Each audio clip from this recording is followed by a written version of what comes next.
Good evening, everyone. This is Michael Geddes here. Tonight I'm going to take a look at Justice League number 31 from the New 32 line. I got this in a mystery box from Second and Charles earlier this week. This is actually my second copy of this, and I actually also have a copy of Justice League number 30, which is the cameo of Jessica Cruz. This is the first appearance, and then I also have a copy of number 32. All in the same mystery box, all kind of came together, and all the second run, which I've gotten probably within the past month. But I actually want to sell this.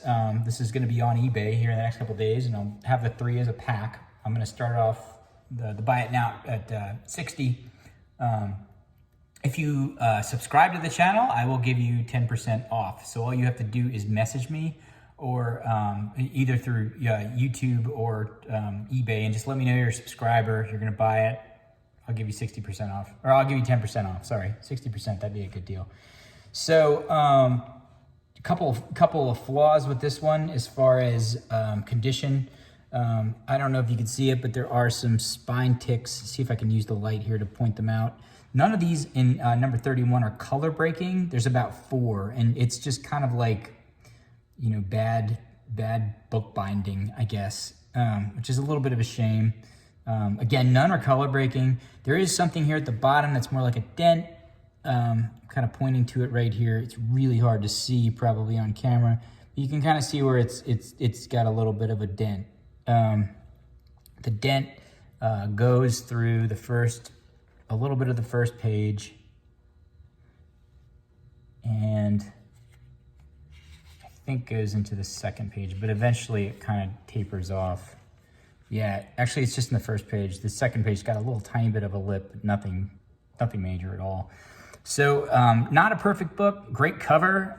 Got great use of the color green with the Green Lantern affiliated character. Got Batman and Lex Luthor on the cover there, and they're definitely part of the story arc. I don't think this ever happens in this book, which is a little disappointing, but you know, books, the cover sells the book, so I can completely understand. As far as number 30 goes, number 30 is actually in impeccable condition. There's really nothing on here that I can see that's really a flaw. I think there might just be a small, there's like I almost thought it was a hair when I first saw it on the back. You can't even see it probably on the camera, but there's like a little hairline scratch. Probably when somebody just had the book down on the desk and it scratched something, I don't know. But the back is beautiful, maybe just that scratch, and there are just a couple tiny little ticks right on the bottom here, which you probably can't even see because they're so small. So that's pretty much it for number 30. Almost, I'd probably say that one's a 9.6 or a 9.8 all day. 30's got a little bit more flaw. It looks like it's been read. It's got some color breaking ticks there. 30 is really not any value. It's more of just a reader keepsake to go along with the set. So that's why I'm throwing that in there, so you can kind of follow up with whatever happens in 30 or 31. Now 31 is a pretty decent read. It reads very quick. It reads it's very fun. It does jump around a lot. So if you're not into teen books, I probably wouldn't really recommend it. But Jeff Johns does a really good job Jeff Johns and Doug Mahnke, I think his name is yeah, tough one. Mahnke. They do a really good job of making a really cohesive story and just kind of helping us get through it. And it goes quick too. And so right here on the first page, you're introduced to your Jessica Cruz character for the first time. I think I didn't really read the cameo yet. I might read that one tonight actually to kind of see how she's introduced. But you can see her here in her apartment. She's fighting with the ring, the Green Lantern ring, and she's trying to get away from it. And she's freaking out. And come to find out, she was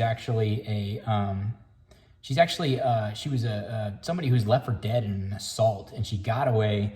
And she's been shut inside of her house for 4 years. So this ring is kind of the first thing that's really interacted with her. And she's freaking out. She's looking for something in the cabinet, and she finds the shotgun. She tries to shoot the ring, but nothing really happens. The ring takes over her. So that's pretty much all we see of her in this issue. 2 pages, maybe about, let's see, maybe 10 panels total. Cut to Wayne Manor, where he's sitting here shooting the breeze with Lex Luthor. And Lex Luthor is pretty much accusing him right off the bat of being Batman. So they go back and forth. You know, they're making some business deal. Bruce, you know, accuses him of trying to manipulate the business deal. More back and forth on these pages. Really, really nice little tension between the two of them. With Bruce trying to, you know, be his playboy millionaire or billionaire type persona here, and just waving it off and leaving. Where Lex then pulls a gun and says, you know, I can prove it. Where Alfred comes in and saves the day. Now, a comment about the art here. There's a lot of darkness in these books. I'm more of a Marvel reader in general, and, you know, I'm used to brighter colors. This is a little darker. You can see that even the skin tone here is more of a gray type, you know, a gray tone. They do use a little bit of a hot color in the background whenever there's going to be action. And then you also have like your onomatopoeia, which is, you know, a little bright inflection of yellow, which I think is pretty interesting. But all in all, it's very dark. So they've got the, you know, the gun triangle thing here going. The scuffle starts between the three of them, where there's another really cool usage of the passing of time, where the clock panels are ticking, which I really like. Again, onomatopoeia is bright yellow. You get the gunshot here that's bright yellow, but the rest of the page is very, very dark, maybe with the exception of this orange here in the background. Which, by the way, that Robert De Niro, is that not Robert De Niro?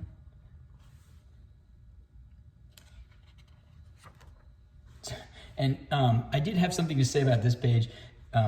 Full page shot here of Bruce Wayne kicking Lex Luthor here in the chest. All I could think about was Rick James, Charlie Murphy kicking Rick James in the chest whenever I saw this. But this is kind of a goofy pose. I definitely think it's accurate, you know, atomically, but I just think it's just kind of an awkward shot. And then also the, you know, Alfred's face is very, very nonchalant, and so is Bruce's. But that's probably what you could come to expect in this sort of thing with these two, because they're in these sort of situations all the time. So then, you know, earlier, Lex is talking about this draft that he feels coming from the clock. So, you know, he figures out, oh, it's coming from the clock, and he's accusing him of being Bruce Wayne. He shoots the clock explodes, and then behind the clock, that's, you know, of course, where the Batcave is. And, you know, Lex has this very content face with, I knew it, you know, you're Bruce Wayne all along. Cut to outer space. And in outer space, we have Shazam, and we also have Cyborg kind of going back and forth here. They're trying to figure out Cyborg's power, and they're trying to figure out Shazam's power. I guess, you know, this is a reinvention of this universe, so they're reintroducing these characters.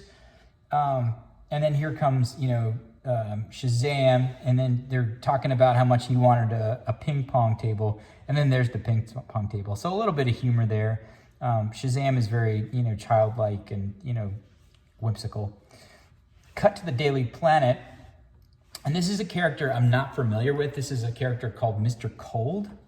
The only thing I really could say about these pages that was really, that stuck out to me was these glasses, which all I could see was Bebop from the Teenage Mutant Ninja Turtles. I'm pretty sure he had those same glasses.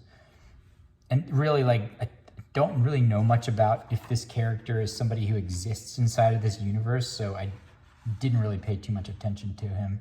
But he's offered a job here by Lex Luthor's organization, and in the last scene, he's just kind of getting a shot, and we don't really know what the shot is, and I guess we'll find out what that is in maybe the next issue. And then cut back to Wayne Manor. Lex is being very snarky, trying to blackmail Bruce to get into the Justice League.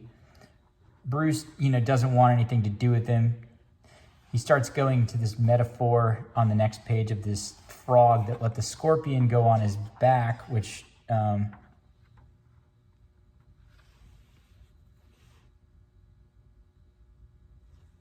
wait, sorry, not yet. All right, so I think I skipped a page, sorry. Yep, they were sticking together. There we go. Yeah, he starts going to this metaphor about the scorpion and the frog. The frog offers to give the scorpion a ride on his back. And then, we're all thinking, oh, he's going to get stung. But then Bruce throws in some, bat reference where the bat comes and eats the scorpion. So basically tells him, there's no way in hell I'm not letting you in the Justice League. Get out of my house. And then Alfred says, what are you going to do about that guy? And Bruce is like, I don't really know. So cut to Superman and Wonder Woman.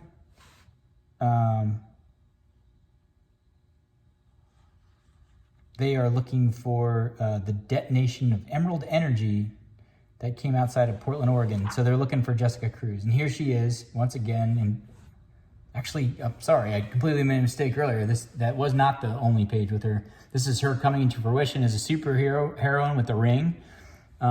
She's kind of actualizing her powers. The ring is calling her a puppet, which is kind of cool. These are the brightest pages in the whole book. I mean, they really stand out. You have, the yellows, you have the oranges, you have the greens, and that really makes these pop out. She's kind of figuring out her powers, and then the Doom Patrol cuts in and says, "We're here to help you," and that's pretty much it. And the next issue is the battle for the ring. So anyway, if you're interested in purchasing it, fly over to eBay. I'll put my eBay store in the link. Again, like, subscribe. If you subscribe, I'll give you 10% off any purchase really that you want on my eBay store. You just have to let me know that you're a subscriber, and I will definitely make good on it.